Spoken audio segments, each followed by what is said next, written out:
Magandang araw mga kaibigan. Bigyan natin ng reaksyon, opinion itong post ni Attorney Libito Baligod. Medyo napuno na siya sa post na ito.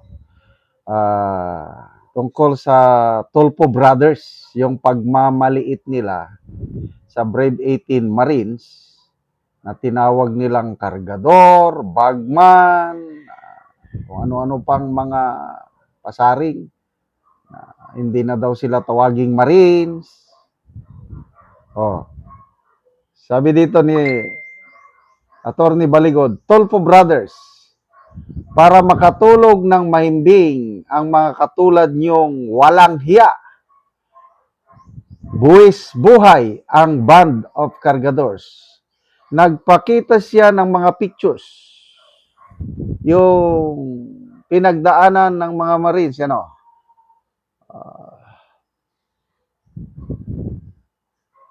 Yan, yung mga tinatawag niyang kargador. Buti na lang at maraming na-file na pictures itong Brave 18 Marines. Ako, halos wala akong picture na nung nasa field pa ako, teniente, kapitan, doon kami sa kabundukan, wala akong mga picture. Bakit ba? Nagsisi ako, wala akong maipakita sa mga apo ko. Nakikita lang nila nung colonel, general na, nasa opisina na. I can relate to this brave Marines.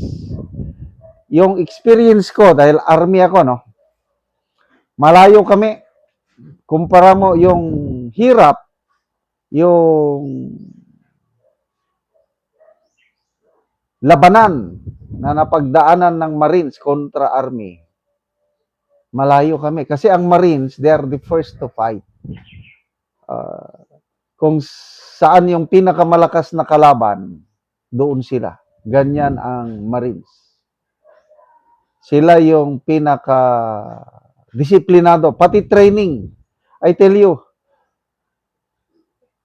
kung minsan nga naisip ko kung maibabalik ko lang ang panahon, kung papasok ako, dapat sana ang pinili ko, nag-Marines ako.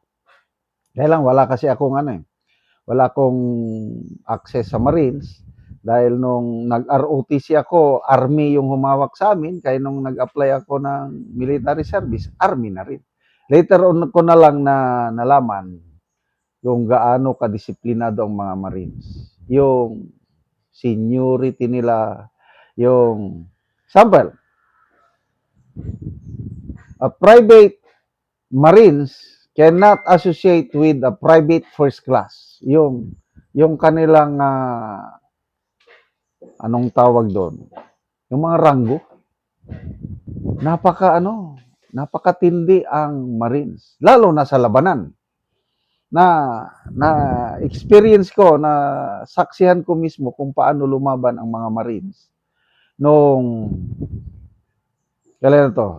March of year 2000, nagkaroon ng all-out war sa Mindanao.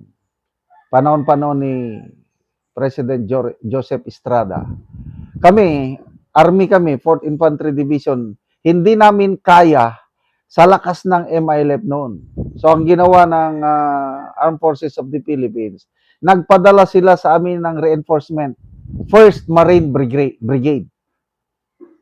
So, dumating sila sa amin, nung pumutok yun na yung gera, tama-tama dumating sila. Kaya ang unang lumaban sa MILF, mga Marines, diyan na nakakuha ng Medal of Valor si Colonel Ariel Querubin. Habang lumalaban yung batalyon ni Colonel Querubin sa harapan, nasa likod kami. Kami yung controlling headquarters kasi na-attach sila sa amin na OPCON. Kaya alam ko kung ano yung hirap, paano lumaban yung Marine Battalion ni Colonel Querubin. Walang atrasan sa kanila, walang as in. Maraming casualty sila doon. Kaya yung sabihin na kargador lang ang mga Marines na ito. Nakakasakit damdamin. Lalo nang nalaman ko yung isa sa kanila, si Corporal Bulutante, awardee ng Gold Cross Medal. Oh, wala, si Tulfo, wala siyang alam yan kung ano yung hirap na pinagdaanan itong mga Marines. Mabuti pa si Vice Mayor Edo Manzano, dating sundalo, kaya sabi niya, once a Marine, always a Marine. Hindi mo yan matatanggal yung pagiging Marines nila kahit wala na sila sa serbisyo. Etong si Auntie Claire, nga sabi niya, huwag nyo naman tawaging Marines ang mga yan dahil wala na sa serbisyo. Anong itawag sa kanila? Plain civilian? Hindi nyo matanggal yung service nila. Kaya ito, mga proof, mabuti at nandyan yung resibo, mga pictures. Isa pa, yung si Corporal Walter Manalansan, ito yung namatayan ng kapatid noong June 4. Nakatanggap siya ng appreciation letter of commendation galing sa isang senador dahil sa pakikipaglaban niya noon year 2000 na wounded pa siya.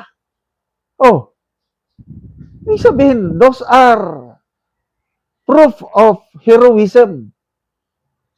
Dahil humarap ka sa kalaban, natamaan ka, at mabuti na lang, Senator Aquilino Pimentel, nagbigay siya ng letter of appreciation kay Corporal Manalansan. Yan na ngayon. And I believe yung iba, hindi pa lang nailalabas yung mga medals nila. Kaya, sige na lang. Kung tawagin sila na kargador, karapatan nila yon. But tayong mga nagmamalasakit sa kanila, let's keep on praying for them, supporting them. And by the way, salamat sa mga nagpadala ng tulong sa kanila. At nandun, ang laking pasalamat nila sa kanilang tulong na tanggap, yung fund drive natin. Nakapadala na tayo ng 125,000 pesos. And as of now, as of yesterday, may another 50,000 na ano ito? Another 50,000 na ipon. So, asa naman yung wait. Wala na, ipakita ko na lang later on yung GCash number, yung gusto pang magpadala. Salamat mga kaibigan sa inyong pagsubaybay sa channel nito. Nakakatulong kayo ng malaki sa tribong Talandig ng Bukidnon dahil ang sweldo natin sa channel is pantulong po sa tribo. Namimigay tayo ng libreng yero at pako para makapagpatayo sila ng mas maayos na tirahan. Panoorin nyo ang video na ito. Ako diri sa gipatindog nga balay sa tabangan na Mugyero.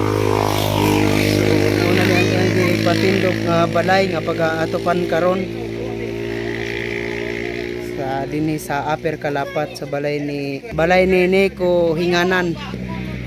So mo na ni ang yero nga among gihatag nga iatop karon.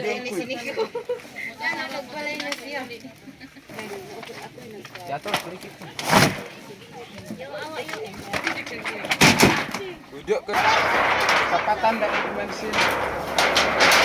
Wait, tadi baru.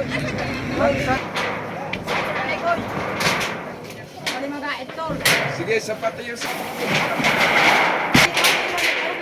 Ipag sa pawa yan nga eh.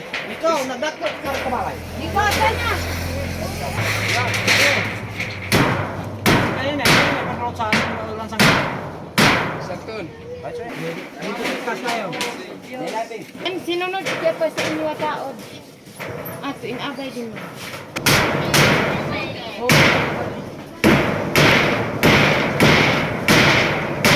O karon humanagyod sa pag-atop ang ginatabang nga yero. So natupan na gyud ang ilang gipatandog nga balay ni Miko. Salamat sa Ginoo ug sa nagatag sa sin kay nakatop na ko sa akong gipatupod nga balay. Oo, so pila ni ka bulan nga aya pa natupan ang imong ipatindog nga balay? Isa ka bulan aya Isa? pa na atupan. Wala pang tabang di na gid ko katop sa akong balay kay akong paningkamot ko to gyud sa pagkaon. Pagkaon ra gyud. Sa punta nga dagang pa ang yatag nga tabang para dagan ang matabangan sama nako. Oo, so dagan pa nang hinahanglan. Dagan pa ang nanginahanglan sama nimo. Oh, so salamat kayo.